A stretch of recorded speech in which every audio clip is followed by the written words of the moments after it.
as alachot de Hanukkah, e a gente está no Siman 139, na Alahá 15. Ok? Todo mundo achou aí? Dedinho da Guimará, para marcar. Velas de Hanukkah na sinagoga são velas acesas na sinagoga, pela razão de divulgar o milagre. E as bênçãos são proferidas. Elas são posicionadas junto à parede do lado sul e acesas no intervalo entre Mincha e Ma'ariv. Tá? Ou seja, quando é que começa a hora de Mincha? Agora que a gente está no verão agora, né? Então no verão aqui no Brasil, no hemisfério sul, ele começa mais ou menos 11h55. Agora nós estamos em dezembro, né, de 2014 no calendário secular, e aí a gente tem 2013, né? Perdão, 2013, errado, exatamente. Então olha só, eu estou aqui com o Zimanim, que é aquele aplicativo para Android. Vou até mostrar aqui pro pessoal. Deixa eu ver, Zimanim, tá? Que ele mostra horários. Então depois, acho que todo mundo aí já viu, mas só para mostrar aqui, ele mostra em qual horário você está e em qual período você está nas orações. A seta verde aponta para Jerusalém, a vermelha em qual horário que você está. Você clica no meio dela e ela mostra os horários das rezas. Tá aqui, ó. Tá? Então a gente vai ver. O Mincha, ele começa logo depois da Gdolaya Ktaná, que aqui ele está ocorrendo. Para a oração de fato, ele está 16h29 para Gedolá. Para Ktaná ele está 19h52. E para Plaga Mincha ele está às 9h21h17. Plaga Mincha, que é o último horário para fazer a Amidah. Tá? Então é esse, né? Esse horário até o horário de Arvid, que é justamente o horário depois do pôr do sol. E o pôr do sol aqui ele está às 22 horas no dia de hoje, 22 horas e 41 minutos. E a noite começa às 21 horas, Laila, né? Que aí tem Arvid e tem Laila, que é a noite. E Ratzon, que é a meia-noite do dia bíblico, 3 horas e 56 minutos da manhã, que aí começa a meia-noite. Tá bom, Cavarinho? É muito bom ter esse aplicativo porque ajuda muito nesses horários. Então, fica entre um horário de Mincha e Arvid e você faz o acendimento das velas, tá bom? Essa é a Alahá. Por isso que eu tô falando, só ler o livro não é tão interessante porque só vai ter só informação do livro. Você não vai ter informação de outros compêndios de informação para que você chegue numa Alahá legal, tá bom? Todo mundo compreendeu? Alguma dúvida quanto a isso? O horário de acendimento da vela de Hanukkah? Existe algum site específico que você tenha vários aplicativos voltados para isso? Não, um site específico não. É até uma boa ideia de fazer um site que tenha todos os aplicativos de Torá. Voltados para Torá. Eu acho legal. É preciso que a gente monte então uma coisa assim, ou um link lá na Betior para conter nesse link todo, ou criar só um site só para isso. É bacana, acho uma boa ideia. Excelente ideia. Vamos lá. A pessoa não cumpre o preceito de acender a vela de Hanukkah com as velas que são acesas na sinagoga. Ou seja, velas de Shabbat ou velas do próprio Hanukkah da sinagoga não cumprem o preceito familiar. Portanto, é obrigatório acender em casa. O enlutado, lo aleinu, Hasve Shalom, não deve acender a vela na sinagoga na primeira noite, porque é preciso recitar o Shechechianu, que é aquela benção do Shechechianu, Vekimano, Lemanazé. E o enlutado não profere Shechechianu em público, tá? Só em particular. Por que isso, Raverino? Porque imagina que ele está lá, Shechechianu, né? Eu estou feliz porque Hashem me trouxe nesse tempo presente festivo. Só que ele está em luto. Como é que ele vai pronunciar essa brachá? Né? É uma desonra para a pessoa que morreu, né? Fala, que feliz que eu tô aqui nesse tempo feliz, e a pessoa morreu, está tendo um desrespeito, não é? É esse o motivo, tá? No entanto, em casa recita Shechechianu, tá? Porque não vai fazer um hilu, vamos dizer assim, na memória da pessoa que morreu. Eu quero falar eu vou falar basicamente aqui sobre enlutado, porque a gente segue a mesma lógica de ensino que a Guimará traz. Qual é? A Guimará ela não traz por assunto, ela traz por lógica. Por exemplo, é como se faz na publicidade, até em outros locais, para fazer uma... Como é que é o nome que se dá? Brainstorm. Alguém conhece o que significa brainstorm? Que é a tempestade de ideias. É o seguinte... sabe como é que é? Então, aí eu falo, por exemplo, é que o pessoal também chama de rapidinha, vamos dizer. Eu falo uma coisa e você fala outra coisa que tem a ver com aquilo que eu falei. Primeira coisa que vier na tua cabeça. Por exemplo, machado. Pau. Aí falou pau, falo árvore. Madeira. Então é assim, vai ter um desdobramento em cima de uma mesma lógica, entendeu? É a mesma coisa que funciona o estudo da Torá do Talmud. Ele fala um assunto e vai falando. Surge uma dúvida, aí ele fala sobre aquele outro assunto que está envolvendo naquele assunto que eles fizeram. E assim por diante. Aí quando esgota aquele outro assunto, aí volta para o assunto inicial. Por exemplo, aqui citou sobre enlutado. Né? Lo aleino, né? Longe de nós, Hasbe Shalom, que a gente não passe por isso tão certo. Sim, não, mas na verdade o que acontece? Eu vou explicar agora o que é o enlutado. Basicamente, o que a gente precisa entender sobre quem está enlutado? O que o enlutado faz? Todas as mitzvot, que é lo ta'aseh, ou seja, que Hashem proíbe a pessoa de fazer alguma coisa, lo é não, ta'aseh é de fazer, aseh é fazer. Então tudo aquilo que ele está proibido de fazer, ele permanece, ele é proibido de fazer. Agora, quando tem uma obrigação de fazer, por exemplo, recitar o Shema, colocar tefilim e etc., ele é desobrigado no período que ele está em luto, tá certo? Então o que acontece? Toda mitzvah positiva, para fazer obrigatória, o enlutado perde a obrigação. Ou seja, ele está enlutado e não precisa fazer, porque ele tem que aproveitar esse período de tristeza dele. Então o que acontece? O enlutado, muita gente fica deprimido com problemas de gastrite, úlcera ou problema de saúde, tipo um câncer, porque guarda aquele sentimento ruim dentro de si. Então o enlutado ele tem que chorar, ele tem que sofrer, ele tem que passar por aquele período. Então é o seguinte, ele fica isento de fazer algumas mitzvot por causa disso. Hashem tem misericórdia dele, então ele tem, a não ser, por exemplo, ele é proibido de comer um cadáver impuro, né? Por exemplo, um porco. Ele é proibido de tocar no morto, e etc. Então essas proibições, eles continuam nela, tá? Ele não pode fazer. Agora, o ta'aseh, o que é para ele fazer, ele fica isento, tá bom? Vamos aqui, Alahá número 16. Normas relacionadas às mulheres, às crianças, aos cegos. As mulheres têm a obrigação de acender as velas de Hanukkah, porém elas também participam do milagre. A gente vê isso lá na Alahá número 3. Portanto, a mulher pode acender para todos os membros da casa. Essa Alahá é Alahá Sfaradi, tá? Que diz que é válido da mulher para todos os membros da casa.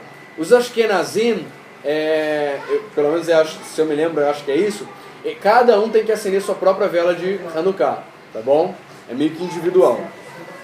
Então os Ashkenazim, eles não usam esse livro de Alahá para isso, tá bom? Então só para vocês entenderem a diferença, por isso que eles não usam o Shulchan Aruch para isso, eles usam o Mishnah Brurah, que é do Chafetz Haim. Então vamos lá. Portanto, a mulher pode acender para todos os membros da casa. A criança que atingiu a idade de ser educada nos princípios da Torá tem a obrigação de acender. Nós já fizemos um estudo sobre isso. O cego deve preferencialmente associar-se a uma pessoa na compra das velas. Se o cego for casado, a esposa deve acender por ele. Se ele não tiver esposa, morar sozinho e não tiver com quem se associar, ele próprio pode acender com a ajuda de alguém.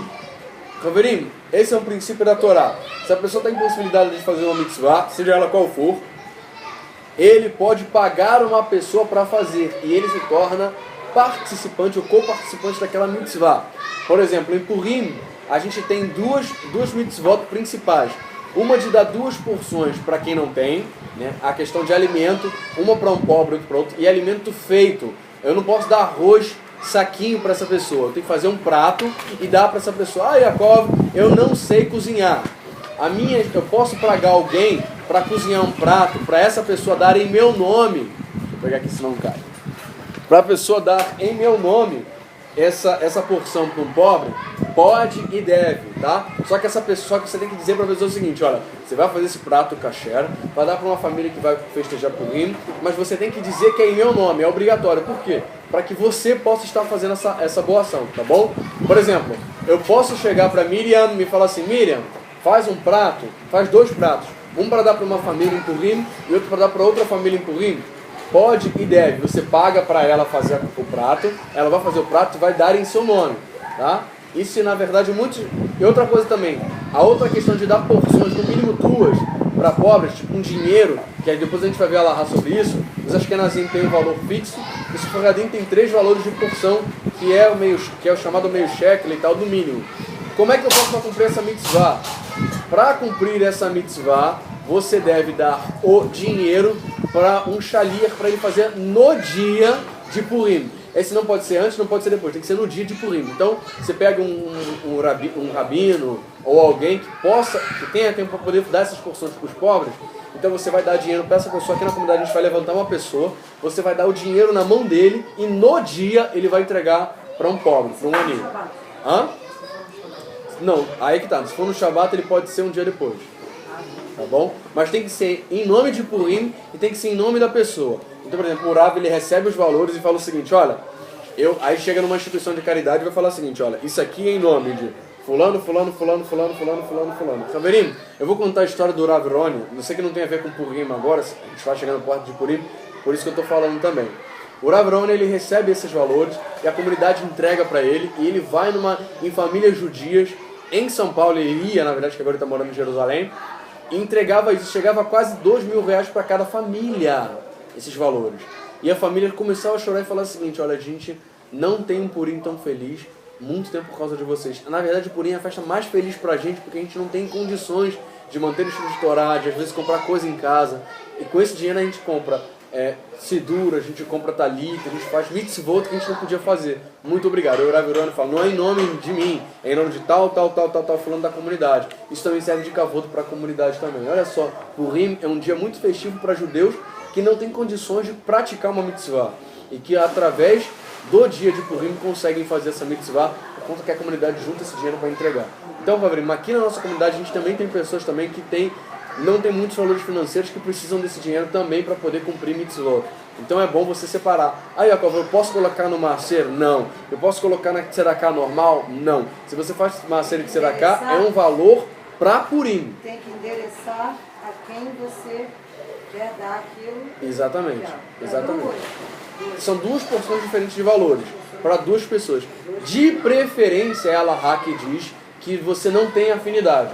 Por quê? Qual é o motivo do prato de comida, dos 2 pratos de comida e também dessa oferta especial de Purim? É unir o povo judeu.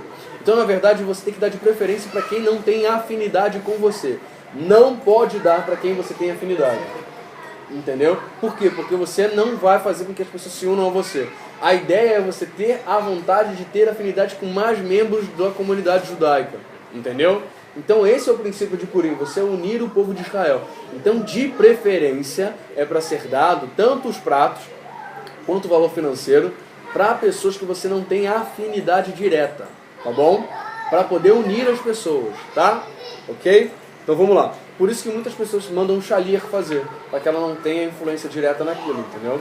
E aí fica em nome da pessoa, mas ela não vai ter. Mas é mais meritoso a pessoa fazer. Hã? É. Exatamente. E a troca de presente é tipo um amigo secreto? Não é tipo um amigo secreto. Essa troca de presente pode ser parte dos valores financeiros, entendeu? Você pode pegar esse valor financeiro e fazer. Não, é a mesma coisa do valor financeiro de Purim. Ou pode ser com presente. Isso, ou pode ser com presente. Pode ser um valor em dinheiro. Exatamente.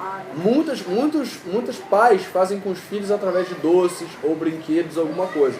Mas assim, é melhor você dar para um pobre, tá? Mas você pode também fazer em forma de troca de presentes, tá?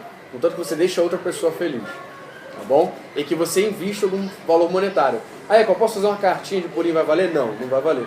Tem que ser algum valor monetário, tá bom? Essa era a ideia de Purim inicialmente. Vamos lá, nós estamos na Alahá 17, ok? Então vamos lá. Luzes de Hanukkah na véspera de Shabat. Na sexta-feira acendem-se primeiro as velas de Hanukkah, depois as velas de Shabat. Por quê? Hanukkah é um dia festivo.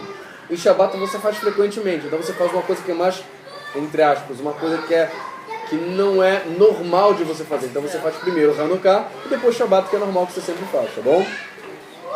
É obrigatório o acendimento ocorra após o início de Plaga Mincha. Como eu já falei, existem 2 horários de Mincha. O Mincha Ktaná, que vem primeiro, que agora está acontecendo mais ou menos às 4h30, e o Plaga Mincha, que acontece quase 48 minutos depois, tá? Que é o Plaga Mincha, que é pertinho do anoitecer, tá? Então é preferivelmente acender em Plaga Mincha. A oração de Mincha é recitada antes, ou seja, se você pode orar Mincha no Mincha Ktaná, no primeiro horário do entardecer, você faça preferencialmente nesse, em Hanukkah, para depois fazer Plaga Mincha a acendimento das velas, tá?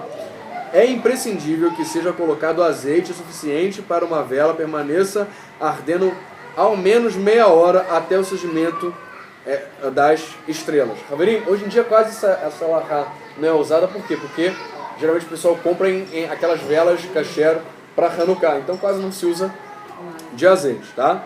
É até um pouco mais complexo, é melhor comprar as velas mesmo. Caso contrário, as bênçãos é proferida em vão. Quando as velas ou a lâmpada são posicionadas junto à porta, é preciso que haja algo que separe da porta, para que o vento não as apague, com o movimento de abrir e fechar a porta. Aquele movimento da porta. Se colocar na janela também. Na janela também, mas estou falando aqui só sobre a porta, mas a janela é o mesmo.